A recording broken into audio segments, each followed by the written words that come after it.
kind of crazy when you hear him say a 20-year career. There's something to be said, and you guys know the physicality every single Sunday trying to go and bring it. But when you hear Aaron Rodgers say, hey, last time we're going to see him play would be this season, what resonates? The fact that exactly what he just said, he's played 20 years in this league. He's been highly successful throughout his career. Now, there's been a lot of turmoil over the past few years, been a lot of storylines, but the one storyline that you cannot dispute is the fact that this dude has been a really consistent player throughout his entire career. We know that he has the one Lombardi that he's able to host right now, but you knew it in your heart that there's no way that Aaron Rodgers was going to leave his career on a 5-12 season. There's no way he was going to leave his legacy in that way. So he goes to an organization that is world-renowned. He goes to an organization that is consistently in the playoffs. He goes to an organization that has an amazing leadership in Coach Mike Tomlin, and he gets his guy with DK Metcalf and allows for him to go out there, have a true number one, and finish the career the way in which he wants to. Now, whether that ends with a Lombardi, I highly doubt that. However, I know that he wants to go out with at least with a winning record and at least having a solid season. Yeah, Isaiah, I think, what is the expectation of the Pittsburgh Steelers? I know Aaron Rodgers, what he has done historically, he had a bit of a rough 2 years in New York. I mean, the first year doesn't really count. He wasn't able to show what he had. But last year, really talented offense, a lot of weapons. Bring in Devontae Adams as well, but still was never really able to produce much points or much offensive explosion. And here now in Pittsburgh, the offense isn't stacked. You look at the depth chart; they're not stacked. You traded away George Pickens down to Dallas. Their outstanding left tackle Dan Moore, he signed a big contract in Tennessee. It's really, for me, I don't see Aaron Rodgers really lighting it up. Ideally, I think Mike Tomlin, he brought him in because he trusts him with the ball, so they can take care of the ball, not turn the ball over, score points when you get into the red zone, and rely on the defense. Yeah, how I see it playing out, he's been following in the footsteps of one of the greats, and that is Brett Favre. If you watch Brett Favre over there, with the Green Bay Packers, absolute legend. He leaves, he goes to the Jets, and he does things the Jets' way. They lose. They missed the playoffs. He threw for 22 touchdowns, 22 interceptions, third in the division. Then he says, I'm a Hall of Famer. I'm 40. I cannot go out like this. What does he do? Joins the Minnesota Vikings, takes them to 12-4, NFC North champs. He revives himself. He actually threw for a PR at the age of 40. With a 107 passer rating. So then what happens? He goes on and eventually retires. The same thing with Aaron Rodgers. He is a great over there. He's a Hall of Famer. He goes with the Green Bay Packers. He goes to the Jets, does things Jets' way. They lose. They miss the playoffs, 5-12. A lot of things that shows you he was positive, though, but it wasn't the Aaron Rodgers way. He doesn't want to go out like that. And what does he do? He joins the Pittsburgh Steelers. Will he have the same success that Brett Favre did? I'm going to say no, because Brett Favre was handing the ball off to who? Adrian Peterson. They had one single high. So I think it makes a difference. I don't see it panning out that well, but he is a Hall of Famer. How tough is this when you know you're at the end? And you guys are talking about the legacy, the future Hall of Famer. That's how we introduce Aaron Rodgers all the time. When you're down the home stretch to run and you go, hey, this is probably the last one. What goes through your mind? How difficult is this for Aaron Rodgers going into what is, he's saying, his last season? No, it's tough. I just finished my 12th year, and it was extremely challenging from a physical standpoint and mentally, too. Just everything that it takes to get prepared to play on Sunday, it changes. It evolves throughout the years. My first year, I don't need to stretch, warm up, nothing. We hit the field. You guys know. You get to year 6, 7, it starts to change, and you have more of a routine. But you get to year 12, and him, year 20, coming off an Achilles injury. And it's just the process is so much. There's so much more that goes into the process. So many hours once you leave the building in order to get yourself prepared. It's a grind. It's a challenge, and it plays a part. You know what I mean? So he know that this is his last season. He's going all in, full investment. I honestly believe that might actually help him. I think that he actually might have an added sense of urgency, not to say that Aaron Rodgers needs one, right? But I think he might have an extra sense of urgency because not only is it his last year, but he also had his year taken from him 2 years ago, right? So he understands that this game, as much as we've seen guys get injured, he had it happen to him.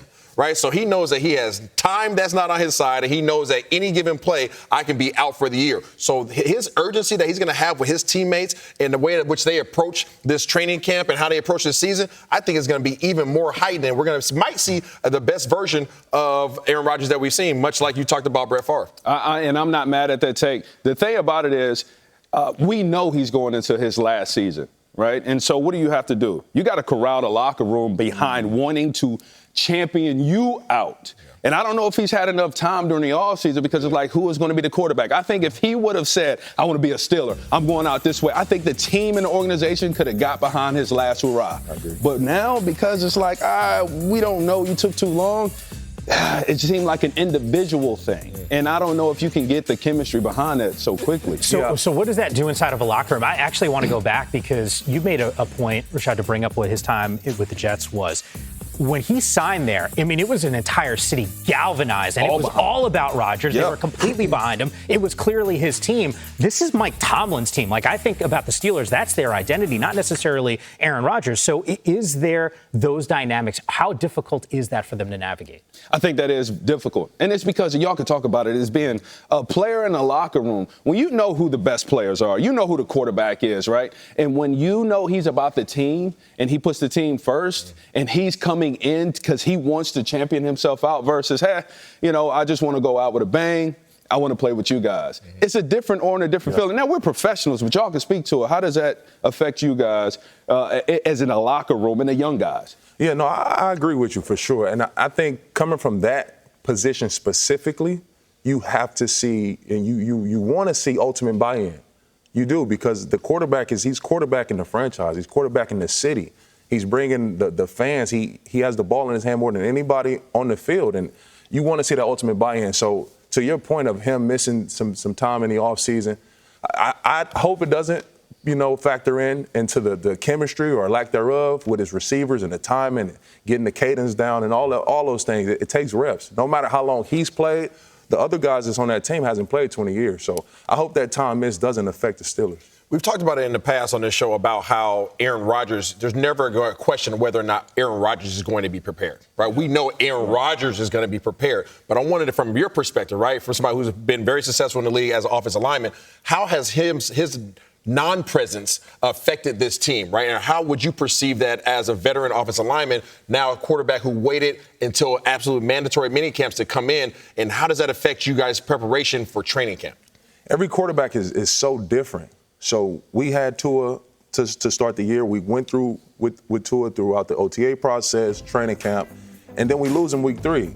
So Skylar Thompson comes in, Tyler Huntley comes in. Their cadence is different. The way that they say the plays is different. So it's so many small details and nuances that really affect the game. The first game in Seattle with Skylar Thompson is like the center snapping the ball too early, snapping the ball too late. So we got 3 or 4 false starts in the first 2 series. All those just small details that people don't really necessarily think about plays a huge factor on Sundays. So that time missed, I really hope it don't impact those guys up front and it's timing with the receivers. But it's for us to see. Yeah. You played with Drew Brees late. This is not, look, they're 2 different guys, 2 different leaders, 2 different performers, 2 of the all-time great quarterbacks. To Isaiah's point on how you adjust from an offensive line perspective, was it different with Drew at the end? And I'm just wondering if the Steelers can take something away from that. Not really. Drew was so consistent with his preparation and the time that he spent on the field and walkthroughs. Now, what was different, and it didn't impact the offensive line at all, was Drew wasn't able to throw during the week. So a lot of people didn't know Drew would take his drops and Taysom Hill would throw the ball, Jameis Winston to throw the ball. Drew really didn't throw. Maybe third down, he'll get one period of practice. But other than that, he didn't throw the ball because he was dealing with torn rotator cuff, torn labrum. A lot of people don't know. Drew was playing through it all, man. He really was. Yeah. To be fair, you do need to leave that early Malibu to Westwood to get to UCLA's campus if you don't want to sit in traffic for a long period of time. But from a wide receiver perspective in the AFC, do you look at DK Metcalf and this duo now with Rodgers as potentially maybe a top 5 receiver in that conference? In the conference, well, you think about the AFC. I mean, you contending with a lot of top dogs. I like Jamar Chase, obviously, that tandem over there. You look at Brian Thomas. I think that him and Trevor are going to continue to connect in the chemistry. And look over there with Tyreek Hill and Tua. I think they're going to continue to grow. I really believe Stephon Diggs and Drake May are going to have something special this year. Yeah. I truly do. And you can't forget about Rice. Still, he's coming back healthy, playing with Patty Mahomes over there. So it's a lot of different receivers. Yeah, DK, I love DK. How can you not? his radius, 6'4", what? 2 whatever he is. 30 but probably. Yep. 230, a monster. He runs a 4.3 40. So he's a special specimen without a doubt. But the combination, he's coming over from Seattle, and he had the most deep balls attempts, I believe, in the NFL last year. Aaron Rodgers, I don't think his air time is not there. So that tandem, I mean, he's not a bomber, right? And so I don't know how they're going to progress. Geno Smith aired the ball out. I don't think Aaron Rodgers is going to air it out as well. But I do like DK. I don't see him as top 5 AFC this year, though. Yeah, I see DK as a top 5 talent for sure. No doubt. I do. The production, I don't see him having a top 5 season in the AFC. The schemes that he's about to face because of who's surrounding him. He's coming from Seattle where he had Tyler Lockett, Jackson Smith, and Jigba. So it was a lot of other attention going to other guys. Here in Pittsburgh, he is the focal point in the passing game. So he's going to see a lot of double coverage. Jamar Chase, Tyreek Hill, Jalen Waddle as well. I don't really see him having a top 5 level of production in the AFC. I think that there's a chance. Excuse me. I think there's a chance. And the reason why is because of that, right? He is the big dog on campus. He is the only big name in the room. The rest of the guys that are really in that room, you talk about Calvin Austin III, Robert Woods, guys who are complimentary players. DK's always had a complimentary player who's really had to be respected as like a true number 2 receiver. And I think for the first time in his career, he's going to have somebody, he's not going to have anybody in that room with him, right? So, yeah, now that might work against him in terms of having coverage roll to him and things of that nature. But I don't believe that they're going to bring him into this team, into this organization with this quarterback and not feed him the ball. When you start looking at some of the top receivers in this league, you brought up Jamar Chase, you brought up Tyreek Hill, some of those guys. But then after you get through the first 3 or 4 names, it starts dwindling down in terms of top dogs. Most of the big-time receivers in this league, no disrespect to the other guys, are in the NFC, right? So I believe that there's a chance for them. Now, will he get the opportunities in this type of scheme? We know Pittsburgh historically has always been a run-first type of team. So that might impact him. But I truly believe that if you bring a DK in and you let a Pickens go, you're going to give him the rock and give him the opportunity to impact your game daily. Yeah. Time for a round of Whiteboard Wednesday. Kick things off with the running back position. In honor, of course, Rashad being here. The best 1-2 punch running duos in the NFL. You know this position better than anyone here at the desk. So if I said to you, give me that 1-2 punch in the NFL that's just head and shoulders better than everyone else, where are we going? Oh, we reveal the camera? How do we reveal this? Which way are we going? You look in the single? There it is right there, ladies and gentlemen. We're going over there with the Chargers. This duo right here with Najee Harris. Oh, I'm telling you, they rocking this season.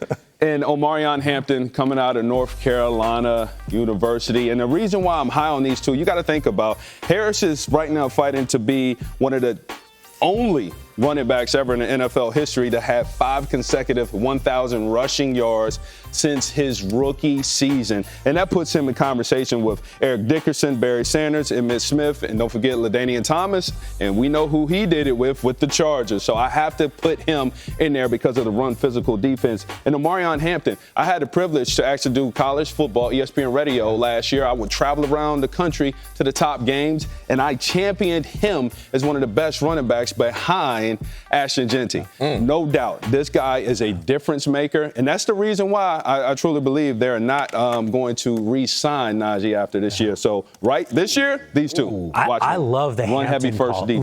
I had North Carolina a couple times during the season as well, and Hampton was that team's offense in a lot of ways. Some similarities with how he totes the rock like Harris, too. I mean, big bruiser guys. They're Hampton's like a freight train out there. You don't want to create contact with him. I love that call. Dethrone, who do you got? It pains me to show this, but shout out to my guy Aaron Glenn. So I'm gonna go with the Jets. Okay. Breece Hall, Braylon Allen. I think it's a response year from Breece Hall. We saw the explosion early in his career, and he was derailed by injury. I think it's this year he takes off and he shows form. He's a top 5 running back in the league this year. I think with Justin Fields over there as well, we get more of the dynamic of that added element. You have to worry about the quarterback, so a lot of RPOs.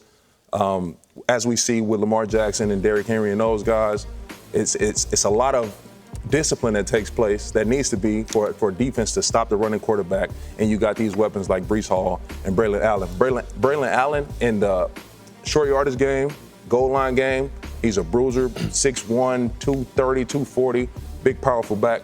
I really think this 1-2 punch is the top in the league. You surprised that the Jets went away from Hall late in the season last year? Because it felt like he was a lot of the offense earlier in the campaign, and yet when they trade Devontae Adams, it was almost like double downing on Aaron Rodgers in that passing game. It was exactly that. Exactly that. They put the ball in Aaron Rodgers' hand, let him dictate and orchestrate everything. With Devontae Adams coming over, Garrett Wilson too. I mean, they had extreme weapons on the outside, so I understand. But I think Breece Hall is the focal point of this offense. In order for the Jets to be successful, to be productive on offense, it has to go through Breece Hall. Yeah, 2 duos down, and I'm almost shocked I didn't hear the one that I first came to mind. Listen, now, I respect you guys' answers. You know what I mean? You know, I got my studious glasses on today, and the reason why I have these on today, because I'm the only one that has the right answer. Yeah. The right answer is Sonic and Knuckles. 2,187 yards. That's right. If you don't know who Sonic and Knuckles is, that's them boys down there in Detroit. It's the Jahmyr Gibbs and David Montgomery. That's the only real answer. These dudes are the nastiest 1-2 punch in the league. You start talking about hamburger, peanut butter, jelly. These guys are the 1-2 that you have to be concerned about. When Barry Sanders comes out and says these guys are real, this is the nastiest duo in the league, you might want to believe them. You got a power back, you have an explosive back that has crazy speed, that is shifty as all get out. You talk about playing Madden the other day, they're hitting all the joysticks. All right, it doesn't matter who you are, you don't want to see these guys. It doesn't matter when one comes in, one subs out, the defense has problems. That's all it's all about. You know, I had said this to you in our makeup room this morning, and I go, I know it doesn't count, and it's not in the spirit of what the answer should be, Lamar and Derrick Henry. That's the best 1-2 punch. But once again, we're not necessarily picking running backs that are out there. Of course, a little bit of that knowledge. What's going on underneath that helmet? So, which player comes to mind when you hear the term sack master? I see everyone feverishly writing down on their whiteboard, and it looks like, Rashad, since you have your answer first, I will let you unveil who you like as the cream of the crop. Yeah, when we talk about sack mastery, right, in the league today, I'm going to have to go with TJ. Yeah. I'm going to have to go with TJ Watt. And Myles Garrett is a very close number 2. But He's they're got one the of the AI same. crossover. Yeah, the AI crossover. They're one of the same, but I have to give him the tip because of his forced fumbles is 33. Forced fumbles is 33. It's insane. Now, Myles Garrett has 20, is right behind him. But when you look at forced fumbles, a knack for the ball, attacking the ball, he's over there with Pittsburgh Steelers, and he is the staple of that defense. He is the Pittsburgh Steelers defense, and without him, it changes everything. And I think he's a special player. He's a motor, nonstop guy. But I'll be interested in what our offensive lineman would say who it is. But I will have to lead towards TJ. Listen, I definitely respect your pick, for sure. I think the forced fumbles is the component that makes TJ sacks uber impressive. I'm going right here. Ooh. Pay the man. Pay the man. Pay the man. Cincy, pay the man. It's a former teammate of mine. I hated him in practice. He practices so hard. Like, everything that you see from this guy in game, that's how he prepares. He's relentless. His pursuit, his intent, his intensity. He's going to talk to you crazy. He's the sack master. And the reason why I give him the nod over some of the top others is because he didn't come out the gate as the starter.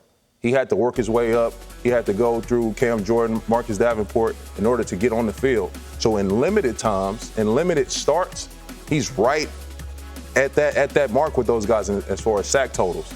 He's consistent 15+ a year. Sure. Sack master. Trey. It's a pretty good one. I respect it. Yeah. I respect it. Easy to, yeah. Those guys are really good players. Really good players. But you know what? Those guys are humans. You know the only non-human on this list? Talk to me. Myles Garrett. Myles Garrett is the only non-human. You guys see it right there. Not human. This dude is a physical specimen. I know, T-Arm, you probably could say something about him, too. Listen, this is the only guy that you line up against. You're like, you know what? I don't want to speak for you, but you would say, ooh, I got a problem on my hands in terms of physically handling this dude. It's not only the speed, it's not only his power, but it's just pure size, determination. There is a will that he has that he enforces upon his opponents. When he steps to the line of scrimmage, you have to make business decisions. It's not just about what he can do. It's about his speed rush or about his bull rush. This dude can physically pick up anybody that he's going against. And when you have to face that as an offensive lineman, I would imagine, T. Army, you could back me up. I would imagine that there's a little little person in the back of your head that's like, you better get your mind right because this dude can do harm to you. Oh, that's a fact. Well, Crosby is not in this conversation. I mean, we talk about relentless motors. I'm almost surprised his name didn't pop up for you guys. Yeah, I mean, it's just because you got to only pick one. And he's in the conversation. He's in the conversation. Yeah, but Myles Absolutely. Garrett has 102.5 sacks in his career. Yeah, that is not 102, and he just got a new contract. He's still going. Yeah. He's not slowing down. We're not talking about somebody at the end of their career. We're talking about somebody who's just revving up, and they just got him some help. Right, so you talk about, young guns now that he can coach up. This defensive line is a problem, and he's not the only person that you have to be concerned about now. So now what does that do in terms of freeing him up for more opportunities? I agree. I think Trey, I go with Trey because not only is his production and what he's able to do, but the Cincinnati Bengals offense. So they're playing with leads. Teams have to pass the ball a lot more. He get a lot more opportunities to rush. Can't say the same thing for Myles Garrett. It's going to be a lot of run game first. Yeah. You got to earn those third downs. Yeah, it's true. I want to go off menu here because this week, Iron Mike took an earful of just grabbing that ear of Evander Holyfield. Yeah. Third round of a heavyweight match. This is one of those iconic sports moments. One of those things that you'll say, I'll never forget when I watch this go down. So I ask you guys, and Isaiah, I will let you kick off here. What's that one sports moment that you watched and you said, you know what, I will never forget this happening? It has to be NBA Finals. Michael Jordan and the Chicago Bulls facing the Utah Jazz, and the game's down to the last 8 seconds. This is to win his 6th championship. MJ comes down the court. He's dribbling. Byron Russell's right in front of him. And you know what ends up happening? Yeah, MJ 23 happens. His dude goes up there, hits him with the crossover, throws him by, whether it was a foul or not, whatever it is, and then goes up there, hits the jump shot, and leaves it up there like love in basketball for as long as you want to, all the way to the commercial. That was the primetime play for me as a young athlete, regardless of the sport, watching somebody in their prime doing what they do, watching the guy that is the best on the court, best in the game, best in the history, show up when his team needed him most, and there was no lack of confidence. That was the biggest moment for me. When the GOAT delivers in that type of moment on the biggest stage, talk to him. It's hard to forget that. Yeah. Teron, what do you got? A little bit of recency bias here, maybe. Okay. Maybe, but listen. Oh, yeah, that actually. I was watching this game live, Yeah. and it was just, Yeah. it's incredible. I was speechless. Speechless. To have the wherewithal, to have the guts and the ability to pull this off, the one spin, the second mid-spin, to have the ability to elevate, and I'm still lost. Doesn't make sense. Word. It's crazy. That was all reaction. That was just all reaction. As a runner, you can't plan for this. You go out the training field, you got the cone set up. Nobody is setting up a cone. Yeah. Where you spin, hurdle. Backwards. Yeah. Butt first. Doesn't happen. The question is, what buttons do you have to hit in Madden this year, right? In Madden 26 to make that happen. That's the question. You got to hit that analog circle. Analog circle. Would that have ever crossed your mind? Like, did you even think about, envision doing something like that? No, like it's such a perfect time. You have to have your foot in the right position, angle, everything to even start to think that way. You know what I mean? And then the ability to do it. That is not a natural move. Man, so I don't know where that came from, but man, forever. It's a sin to turn your back to the defense. Yeah, you ain't doing that. You don't turn your back to the defense as a ball carrier, right? Because and then decide to jump. Turn your back, right? Hit him with the, and then turn your back, and it's like, you know what? Yeah, I'm going to air up there on you. Put him on the not human list, too. Yeah, you make a whole top five not human list. He on there. That's going to be a segment for later this week. Yeah, we'll do that later. Not human list, top 5. All right, what's your moment? Oh, my moment, it was something I was a part of, and that was an OBJ. One-handed catch, MetLife Stadium, primetime football against the Dallas Cowboys. And on the air, look at that. This was insane. Folks, I was in the stadium when this happened, in the air that came out of the stadium, not on the initial catch, because it just happened so fast. It was when we watched it on a big jumbo screen, and it was a replay. Was he inbounds, out of bounds? And he came down.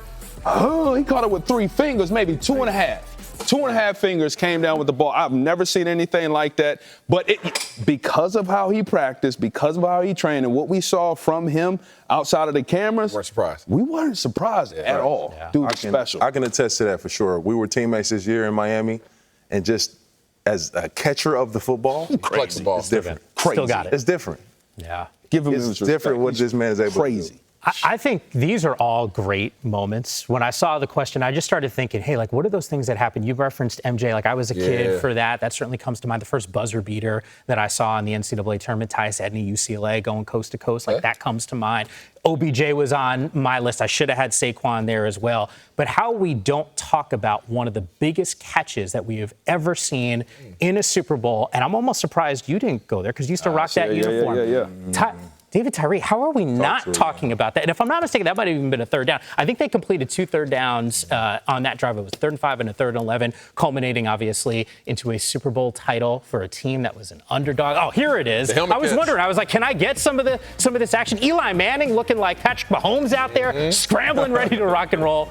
Toronto's like, no, that ain't Patrick Mahomes. But the point is to have the wherewithal. I know it's not OBJ with the hand back and the one-handed grab, but the desperate moment out on that football field, knowing, like, you got to make this completion. The fact that wasn't there on that list, come on, guys. Josh Allen. I could say it. It's nice and easy. And that Bills quarterback, we say his name a whole lot. He picked up some hardware after being named the NFL MVP last season, but ultimately his team coming up a little short of that ultimate prize, the Lombardi Trophy, after falling to the Chiefs in the AFC Championship game. And he told SI.com the ring is still the thing that he's chasing. Yeah, pretty much every single player, right? Allen saying, quote, it's such a great honor, and I do appreciate being honored for my work, but at the same time, I still didn't win a Super Bowl, didn't win a ring, and that is the only goal. It's the only focus that I've ever had going into this league. It's tough, right? Like when you have in the AFC a guy like Patrick Mahomes, who seemingly every single year, and I get it, Jalen Hurts and the Eagles won the Super Bowl, but at least to get through Patrick Mahomes is not necessarily the easiest thing to do. So I ask you, who's that player? Who's that team that can get over the hump and finally dethrone the Kansas City Chiefs? You know what, Mike? This is a loaded question. It is. This is a very loaded question because there's 2 parts to it. You have the quarterback aspect and then you have the team aspect, right? And we know that the QB leads, how the QB goes is usually how the team goes. So with that in mind, I am going to go with the team and the quarterback that I feel has the most momentum as of late, right? And I believe that is Josh Allen and the Buffalo Bills. I think in the AFC, these guys are strong. Obviously, Josh Allen has improved every single year. Josh Allen just won the MVP in the league. Josh Allen and the Buffalo Bills over the last 3 years have went wild card, divisional, and now they went all the way to the AFC Championship game. I believe that these guys have increased in their production every year. Now the quarterback is probably at the height of his game, and I think that they're 1 game away from going to the big-time show. They are, but yet I look at James Cook in that backfield, contract issues there. We still question some of the offensive pieces at that wide receiver spot around Josh Allen. Good answer. He got there home stretch here. Is there a different team that you have on your head? It is. We see Patrick Mahomes, he's gatekeeping these rings, like Michael Jordan did back in the day. He didn't let Charles Barkley get one. He didn't let John Stockton and Karl Malone get one. Patrick Mahomes is doing the same thing in the AFC. It's time. Lamar Jackson. Ooh, okay. Lamar Jackson, I see Lamar being the guy and the Baltimore Ravens being the team to dethrone the Chiefs in the AFC. They get over that hump finally this year. The roster is stacked. Yes. There's no better time than now. Their latest acquisition, Jair Alexander and DeAndre Hopkins on offense, to make those big third down conversions. They just paid Rashad Bateman. The offensive line is stacked. Ronnie Stanley, outstanding left tackle. The tight end duo, like we can really go down this roster. Yeah. And the time is now. I think this is the year that he finally, not we, I don't have a dog in the race. Shout out the Dolphins. This year, I think Lamar Jackson and the Baltimore Ravens get past the Kansas City Chiefs in Baltimore in the playoffs. Yeah, they do have, at least in my mind, too, the best roster in the NFL, which is hard to top. But is there an up-and-coming team, Rashad? Oh, yeah, without a doubt. Yeah, listen, we love Lamar Jackson. We love Josh Allen. We know what they bring to the table. But y'all missing of what's going on over here in SoFi Stadium again. It's the Chargers. All right, so Justin Herbert is going to be the guy to dethrone. And we ain't talking about somebody who can win a couple games. Actually win the Super Bowl. Actually dethrone him. And it's the Chargers. Now you ask, is it the team or is it the player? Now we like passing yards, don't we? I love him. 10,000 sounds good. He was the fastest to get to 10,000 yards, and guess who he dethroned that record from? Patty Mahomes. Oh, y'all forget about that. Yep. We like TDs, right? Yeah. He has the most TDs in the first 4 consecutive seasons. We like passing yards, right? He has the second most passing yards in the first 4 seasons behind Andrew Luck, who Andrew Luck was coached by Jim Harbaugh in college, and guess who's the head coach now with the Chargers? Jim Harbaugh. You see how this works? We like consistency. He is the only quarterback to throw for 4,000 yards his first 4 consecutive seasons. So with all that in mind, plus their defense, don't get me started about their defense. Their defense is loaded over there with the Chargers in the offense bringing in. I told you they got the best duo running back before. So as a team collectively, we got to start talking about these Chargers. I don't know what y'all talking about. Now, question for you, because I know me and my boy T.R., I'm going to go ahead and pull down. Yeah, I'm going to go with the auntie or the uncle glass, right? Let's Auntie. Get him first. Listen here. Now, you brought up all those stats. Yeah. What's the playoff stats? Huh?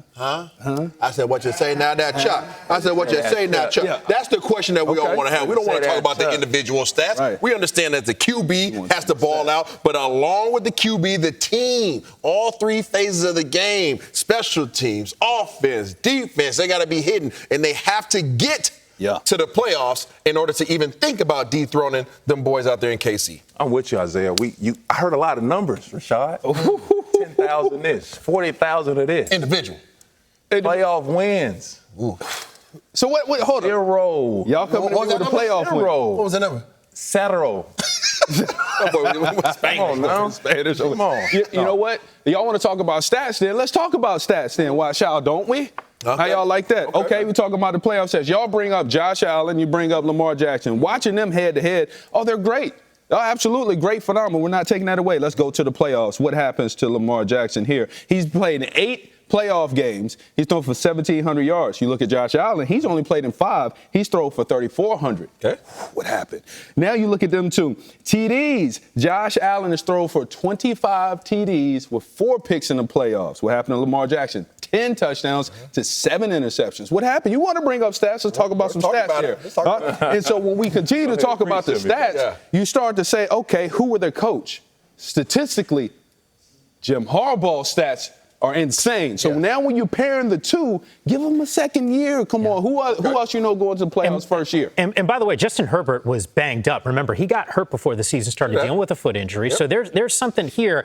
What does the evidence tell you? And I know you can point to Justin Herbert in some of these losses in the postseason. I understand that. But the question was, how do you get over the hump against Patrick Mahomes and company? The reality is we saw, and look, I'm with you, Teron. I think the Baltimore Ravens are the team to beat in the AFC. But they had a home AFC championship game 2 years ago and couldn't close out against Patrick. And we saw that team get to the postseason. So these guys haven't had a ton of postseason success against Mahomes and company. So maybe we point to a team that is seeing them consistently inside that division. Sleeper. Yeah, that's why we got to go with the Chargers. And I love Lamar Jackson. I think if it's going to happen with Lamar, it needs to be this year. This year. I mean, it needs to be this year because you got Derrick Henry still running up. I mean, the whole entire defense. Lamar still, everybody stays healthy over there. This is their year. Josh Allen's going to be consistent. But the sleepers, seriously, is the Chargers. All right, if you're going to go sleeper and up-and-coming team, then that also means that windows are going like this for a couple of those star players, and Josh Allen. Lamar about to get paid, so there's going to be some people that have to be some what do you call it? Got to trim the fat on the Trim the fat, sacrifices, all collateral damage. Okay, so do we say, like, I don't want to say this season or bust because I hate that type of question, but the reality is if the window is closing, is there a sense of desperation to make sure that this is your year?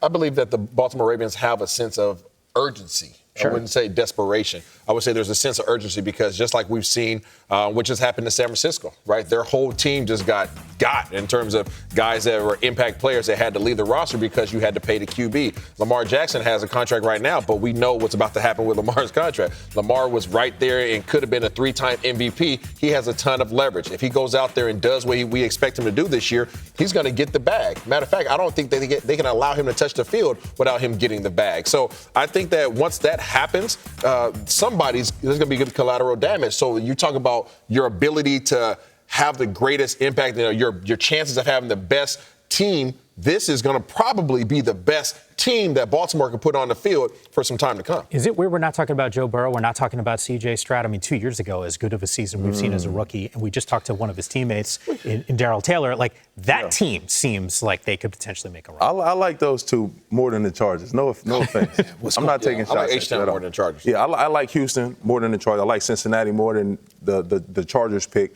With Cincinnati, their defense, Trey Hendrickson, they get him signed and well paid. That defense is different. It's a different dynamic. But they're playing those games. They start getting into training camp, no deal done. If their defense doesn't have that man on the edge, they're not in the race. They're not in the picture. I don't really care what they can do offensively. In the playoffs, you got to be able to stop somebody.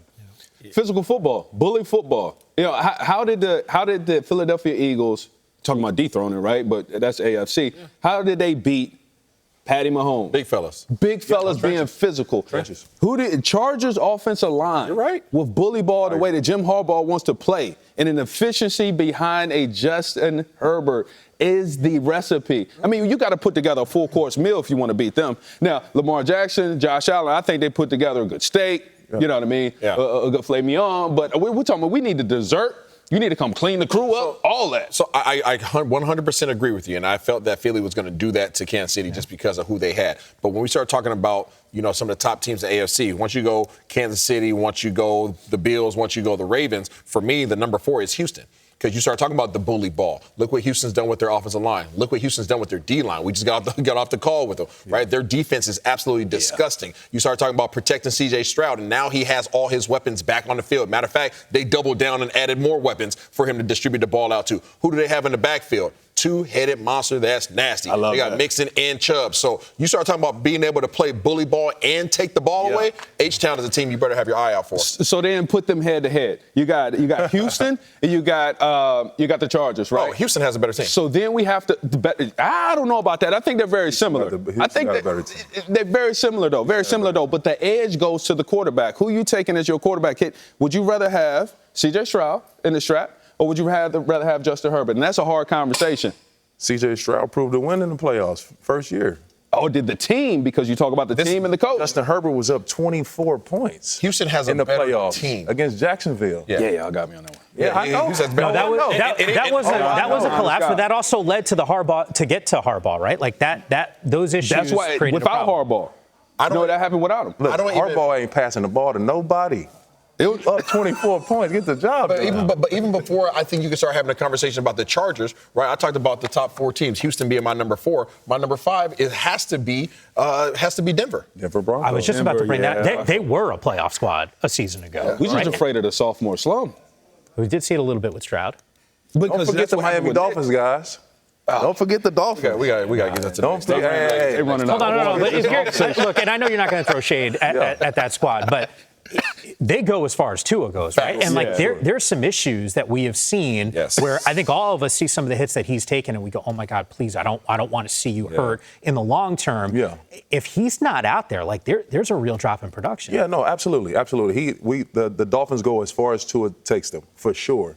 But as we talk about the numbers, we get into the analytics, it's not many differences between Justin Herbert and Tua as far as their production as a passer. Sure. They haven't had the production in the postseason, neither one of them. So we can't elevate Justin Herbert and what he's done statistically in the regular season and not give Tua the same grace. Yeah. And Tua has far more dangerous weapons.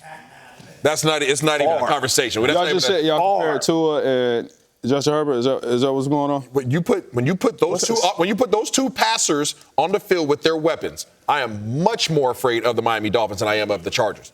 I'm not talking about take the running game out of it. I'm talking about how you gonna take the game. How you gonna take the running game out of it? Don't take the running game out of it. Don't take the running game. Is a bigger part. What opens up. Who are the top 2 people that Herbert's throwing the ball to?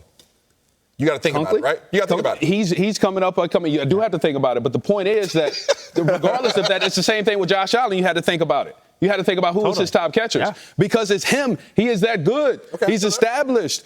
These records just do not happen. I can't make this stuff up. Yeah. Again, Look, I get things from the internet. What's availability? I know there's alliteration there that I am missing, but we see Justin Herbert out on the football field. Not always the case. I think there's an argument to be made about some of the pieces that Miami has compared to the Chargers, but that is new school football, because you played there, versus old school football. And if we do see that matchup clash in a postseason game, I would love to see it. That would be tremendous. Nice. I love to see it. Now, we started this conversation with kind of like a two-horse race here with Lamar and Josh Allen, and we said, hey, maybe that window is shrinking just a little bit. Who gets that Super Bowl first? Between who? Lamar and Josh? I think Josh gets it. Wow. I really I'm a big Lamar fan. There's just something about the Ravens that's just been missing. And you can't put your finger on it. And I don't think Baltimore could put their finger on it either. They're trying to figure it out also, right? Which is why they're stacking the roster and they're trying to put as much talent as they can. But something is missing. And you don't feel the momentum of their team gradually building every single year. Regular season, yes, but in the playoffs, you get to the playoffs and you just have you got that queasy feeling about Baltimore, right? You're not fully confident. I can make the same argument with Buffalo. Same argument. But I went back into history. Buffalo, again, wild card, division, AFC Championship. They're growing towards the Super Bowl, right? So they're migrating up along with their quarterback, right? Josh Allen was close to MVP races. Yeah. Now he won the MVP, right? At the same time that his team got to the last game probably before going to the Super Bowl. So they have the momentum on their side. With the Baltimore, we keep going back and saying, well, their roster is dope. Yeah. That's all we can lean on right now. Yeah. Well, I mean, but I think, though, Lamar Jackson, if I had to put my money on it happening this year, it would be his best chances this year. I really do think that. We've already alluded to the contract. Things are going to change. I don't think you could keep Mark Andrews and likely the next year. Like, there's a lot of things that have to change. So if it's going to be Lamar's turn, it's got to be this year. Yep. Josh Allen, though, I mean, I think he's going to be consistent. He's done more with less. I like him. I like both. I do too. Yeah, it's hard. But in a clutch, like, who do you have to lean on, right? It's a combination of a little bit of history, but it's who you trust. And that's a tough one. I'm going Lamar. 41 touchdowns, 4 interceptions. Oh, insane. Yeah, the stats are still. You know what I mean? Like, that's efficiency, that's protection of the ball. Turnover is the number one stat in the NFL. If somebody's protecting the ball, I'm going with that guy. I trust that guy. Well, if you look at the rosters, right, and it does come down to a trust issue, the better team on paper is Baltimore, right? I mean, just based off of the offseason acquisitions, the draft was absolutely tremendous for them, and the pieces that they already have in place. Yeah, I just never seen a piece of paper win a ring. So, facts. You know what I mean? Like, we can talk about papers all day. You know how that goes. That's the board. But you got to get out there and play. And, consistently, Josh Allen's been that guy. Yeah, absolutely. But it's not just because it's cold here in the studio. I know I speak for all of us when I say we cannot wait to go and watch this. We go 3 and out here with season 2 of quarterbacks. All right, we will start with Jared Goff. By the way, great redemption story. If you had to pick a quarterback to choose here, he should be on the short list, and I'm glad he's going to get highlighted. Is this team going to have the same success without their offensive coordinator, Ben Johnson? I have to say no. And it's not pertaining to the talent that's on the team. We know this is the best running back duo. We covered that earlier in the show. We know that these dudes have one of the best receiver tandems with that. That's known as well. And we know that they have a good quarterback and one of the best offensive lines. But we don't know what plays are going to be called. We don't know what that sequence is going to look like. We don't know what the distribution between run and pass is going to look like. We don't know if the creativeness that we've come to know and love about Detroit is going to be there. So the matchups, right, the formulations of the plays, we don't know any of these things. So it's a question mark. So I can't sit up here and confidently say that they're going to have the same production. They were lights out the last few years under Ben Johnson's lineage. We can't say that the next man up, okay, in John Morton is going to be just as successful as Ben Johnson. I can't say that. Yeah, and I'm right there actually with you because you hit it on the head. They got a guy in the backfield who's going to be probably top 3 running back. They got a receiver out there, St. Brown. He's going to be a top 5 receiver. I think a top 10 tight end, and Sam Laporta is going into his 3rd year. Tim Patrick, and don't forget David Montgomery. They're stacked, as we mentioned. Yeah. And I love Dan Campbell's type of attitude towards the game. But when you start to look at Jared Goff and his success, remember he was with the Rams, and his last year kind of was questionable. right? And so what does he do? He goes over to the Detroit Lions. Who is he under? Ben Johnson kind of revamped him. They put that man in so many great positions, reinstilled a lot of different confidence in him. And I think without him there, it's just like the person when you're all around the Thanksgiving table, right? And you're all eating and having a good time. And then that one person leaves, and you kind of feel the room just dissipate. The air is gone. It's like, man, that feel different. I think Ben Johnson is one of those key elements that makes the Detroit Lions run. So I don't see as much success as we've seen in the past, but a good team. For sure. I have to disagree with you, two brothers. Okay. I do. And I like your Thanksgiving analogy, but that great cooking's still on that table, man. It's still on that table. We just watched this movie in Philly, in that Kelly Green. Both coordinators leaving, they go win a Super Bowl. The system is in place in Detroit. The culture is in place, the mindset, what these guys are set out to do. They know they dropped the ball last year. Number 1 seed, they had all their bases covered. They dominated throughout the regular season. They were derailed by a ton of injuries. But I strongly believe in Dan Campbell, what he has built, the system that they have in place. The maturity of these young guys that they have now. Penei Sewell's now in his 5th year. He's not a young buck no more. He's him for sure. Like, he's a dog. Yeah. So those young guys that they have now, they're coming into their own even more. They got playoff experience, even though it came in a loss against the Commanders.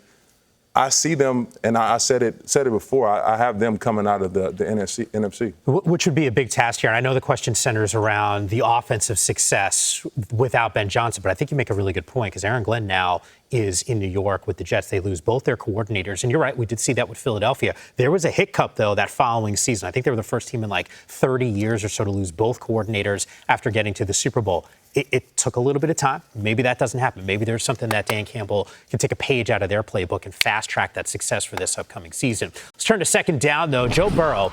Isaiah, you tell me, how did the Bengals avoid another slow start? Because I feel like this is a team where we go coulda, shoulda, woulda last year. It's their defense. Yeah. It's their defense. And we can talk about Trey Hendrickson all day long in terms of his production, how he led the league in sacks. But collectively as a defense, these guys are on the bottom of the league in terms of total defense. I mean, you could pretty much do whatever you wanted to against them. And this goes all the way back to 2022, really. These guys have not done much. They're giving up 22 points a game, 25 points a game. You can't have a successful team if you're giving up a bunch of yardage and points on one side of the ball. Your offense is the most prolific offense probably in the league. One of the best tandems in the league. That's fine and dandy. You got Joe Burrow on offense, but that's that third of the game. Yeah. If you get to the other third of the game, okay, and you feel like you can't stop a runny nose, then you're pretty much just trading points.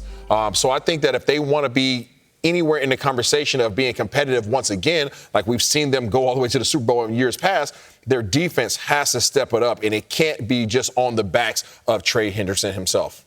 Yeah, I do. I agree with you on the defensive side of the ball. They obviously know what they have to do. And we know establish the run, stop the run, right? And I'm going to go with the establishment first.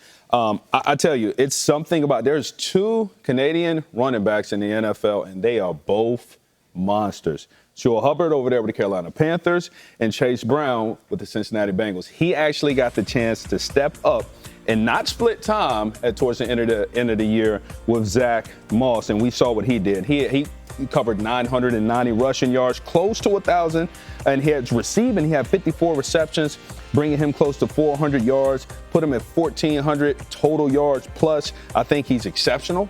I think he's a difference maker. I think he helps Joe Burrow in a pass game and give him a little his legs. That's very important to keep him healthy, which is the long term. But to start off fast, you got to run the ball, control the clock, keep your defense fresh. Give them an opportunity, because if you score too quick, we know it's just like a basketball. It's like, hey, run the clock out a little bit for us. So I think establishing the run game behind Chase Brown, they can do that.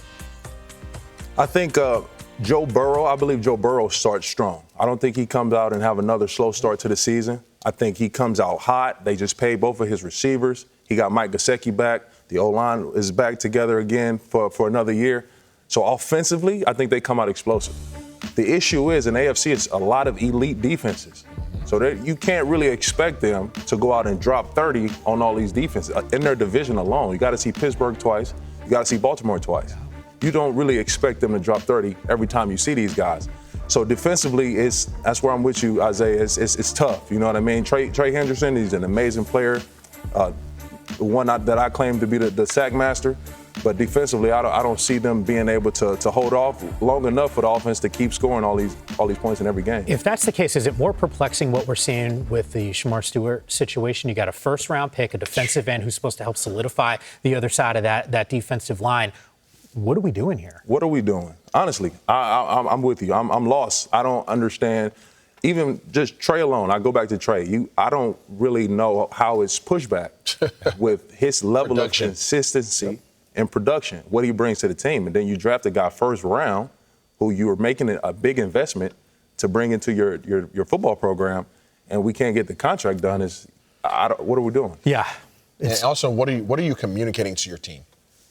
What are you communicating to? We've all been in those locker rooms, right? It's a big deal. It's a huge deal, right, in terms of organizational structure. And we always talk about, fans get mad when players leave and go to another organization. This is why. Yeah. This is why, right? Look what happens when I show you consistent production, and now I'm literally the best in the league at what I do this past year. And when you want to talk about the best in the league total, I'm in that conversation 1, 2, or 3, right? All of our stats are equal. Me and Myles Garrett, our stats are side by side. Now I want to get paid, and you're like, hold up. Yeah. Right? You're like, hold up. And the guy that you brought in to replace me and for me to groom, you're like, hold up to him as well? What are we doing? No, for real. Yeah. So as we read that topic, Barn, it says, how does Joe Burrow and the Bengals avoid another slow start? Maybe the answer is make sure that the defense is taken care of, gets followed. Ooh. All right, so here we go. We're going third down. The quarterback that I want to see followed is not just one quarterback. All right, I'm going to steal one out of Shah's book here. I'm going to New York. I want to go to the New York Giants quarterback room, right? Not just one quarterback. Don't just follow one person around. I need a whole film crew. I need 3 cameramen to follow around the New York Giants quarterback room. Reason being, these guys have Russell Wilson, who is a 13-year vet and Super Bowl champion that is Mr. Affirmation. He's going to be your starter. Yeah. Behind him, you have the most personable person, probably comedic individual in the league, and Jameis Winston, who's going to be eating a dub, even if they're eating losses. Okay? And then at third string, you have a first-round pick from this year who's going to be your third-string quarterback in that quarterback room. That is 3 different personalities, 3 different dynamics. I cannot wait. I wish that those guys would be in this quarterback. Maybe it's next year. I don't know. And by the way, that first-round pick has got he's confident, very confident out there. So there is some swag, and he probably will be a starter at some point during the season. I love everything you said, man. I was about to come over there and dap you up until you talking about you're going to eat some of them losses. I can't join on that one, man. But I tell you, Netflix, I don't watch too much TV, folks, but my wife, she loves some drama. Okay. So she puts me in front of that TV from time to time. I'll be like, I get lost into it. So I got to think about what is going to give me some drama and beauty, and I'm going to the Bears. Let me say it right, the Bears. The Bears. I'm going over there because I want to see Caleb Williams. He's going to give a little bit of everything, right? Think about this. Allegedly, right? They know he's watching film by himself. No structure. He's a lone wolf. Allegedly, right? Then you think about he was a first overall draft pick. Ooh, that's the drama. And he went to a beautiful situation that doesn't happen. But his successor, Jaden Daniels, outplayed him. The drama. What's going to happen this year? Allegedly, right? I'll say allegedly, be careful over here. But his dad said, the Bears are where you go for quarterbacks to die. Well, man, that's drama. Let me see what he does this season. But he's 6'2", he's 220. He's running a 4.5 elite arm. DJ Moore's over there. Yep. They got Swift. They got Johnson.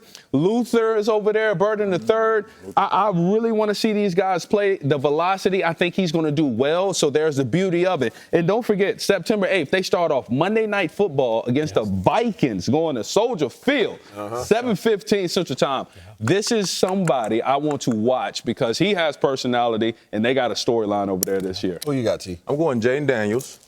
And selfishly, for the dynamic of Mama Five, that as a parent with kids that's athletes, I would love to see their dynamic. I would love to see how she handles all these different components of his career on the field, off the field. She's qualified. She's certified as an agent. She's a great business mind as well. So I would love to get that insight to see that relationship, how it goes from parent to child, and also as partners and agent and client. Yeah. Snap, Levis looking left, stands in the pocket, hit, slips the tackle, running left, and then finally brought down from behind. Gobbled up by Taylor. Snap is back, pressure coming. Taylor hits him from behind. Ball is out. Taylor was able to chase him down. Yeah, just get out of his way. You saw our next guest open up last season, all up in the Titans grill. This year, he is rocking a Houston Texans uniform. Their defensive end, Daryl Taylor, joins us right now on Good Morning Football. Daryl, awesome to have you with us. You signed with the Houston Texans. I couldn't help but notice on your IG account, you got the intense workout, the dramatic music, well produced. But you had the caption that said, "It's personal this year." Explain to me why it is personal this year. Man, it's personal this year because, I feel like I left a lot on the table in Chicago, and, I'm in a great place where, the offense is, going to do their thing, and, we have a great coaching staff to, be able to put me in position to be able to help our defense out this year and, make a lot of plays. So I'm excited about that. So that's the reason that, I feel like I'm, playing with much of a chip on my shoulder than I ever played with. So I'm just excited to be there and excited to offer what I got, my skill level to the Houston Texans, man. Well, a lot of teams ain't going to be excited to find out that you got a chip. I tell you that, with the Texas defense. But the Texans are looking to make the third consecutive playoff appearance. Now, they've never done that before in their history. How will you guys do it this year? I think it's just about the time we put in right now, training, working out, getting to know each other and everything. We was just in OTAs, so, that time pays off. And just being able to, connect with one another and building that brotherhood, it's going to show on the field, So anytime you close with your teammates and everything like that, it's going to show on the field every time. And that's what we're excited about, man, to be able to put what we got on the field and let everybody see what we're going to do this year. All right, DT, I got to ask you about your QB, man. Somebody who went through a lot last year, losing every single one of his top 3 receivers at some point in time, and probably doesn't get enough credit. But I want to know from your stance, what has impressed you most about C.J. Stroud? Man, C.J. Stroud, just a really good quarterback, man. He's very patient and reading, all his progressions and everything like that, man. We see it in practice, just being able, him making plays and stuff like that. And we're like, all right, now we got to tighten our stuff up because he making plays on us, so he can't make us look bad. So just seeing him, progress through that, and it's only year 2, year 3 for him. So it's exciting to see, man. And I'm just, happy to be here to be a part of something very special this year.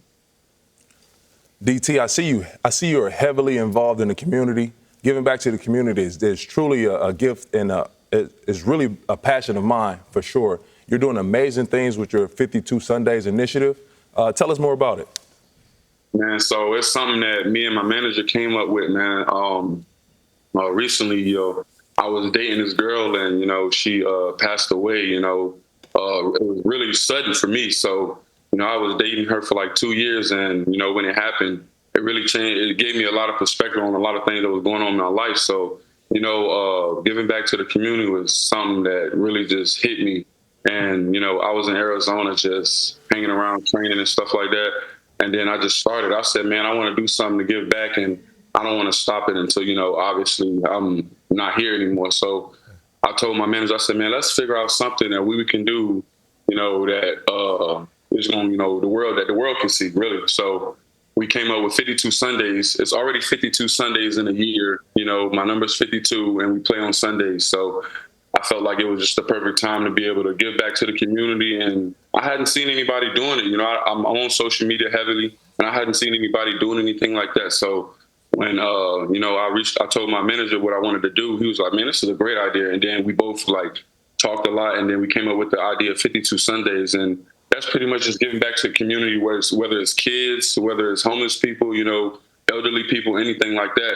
We all in and hands-on with that stuff. So we're just happy to be here and be able to give back to the community because we're very blessed, and, that's what God wants us to do. And that's, I'm very heavy in my faith. So I feel like this is something that God put on my heart for a long time, and I just feel like this was the opportunity to just take it, to the next level.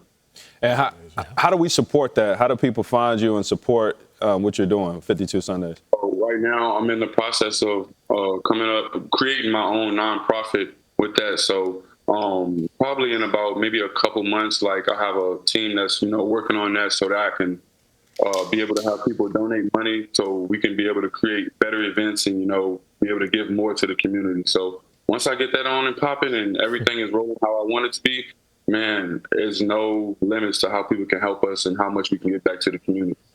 Love that you're using your platform for a positive cause as well. But I know, some of the struggles that you've dealt with, you've spoken publicly about that. I want to take everyone back to 2023. I think I know the reason why, but I think it's important for you to share the actual reason. But you had like hot pink hair, which automatically is going to gravitate a lot of attention your way. Once again, the color pink, pretty significant. But can you just explain why you decided to go in that direction? Yeah, most definitely, man. So I wanted to do something big and spontaneous for my mom. So my mom passed away to breast cancer in 2013, May 2nd, 2013, when I was 15, 16 years old. So, that shaped a lot of the rest of my life through college and everything. So, it was, I never done anything like that up until that point, really big or special for my mom as far as breast cancer goes, so that people can see, that I really represent it. So when I came up with that idea, it was really random. And I just said, man, I'm going to do something big this year. Like, I didn't know what was going to happen with the season with Seattle. So I was like, man, I know that all I can do is, pray to God and go out there and put everything that I got on the field. So I did that, and then I came up with that idea because my mom, when she passed away, it was really tough on me. So, that was a way for me to express, how I feel about my mother, as far as supporting her and everything that we went through together during that, during that time when I was a kid. So, man, it was everything for me to be able to see that, people supported it and everything. And even, the Seahawks, they pushed it out and put it all in the media for me as much as they could possibly do. And that was everything to me. So that year meant a lot to me, just being able to do that for her and being able to showcase, how much I love my mom. Hey, man, well, appreciate your time. And wrapping it up, tell us why everybody should be excited about the Texans this season.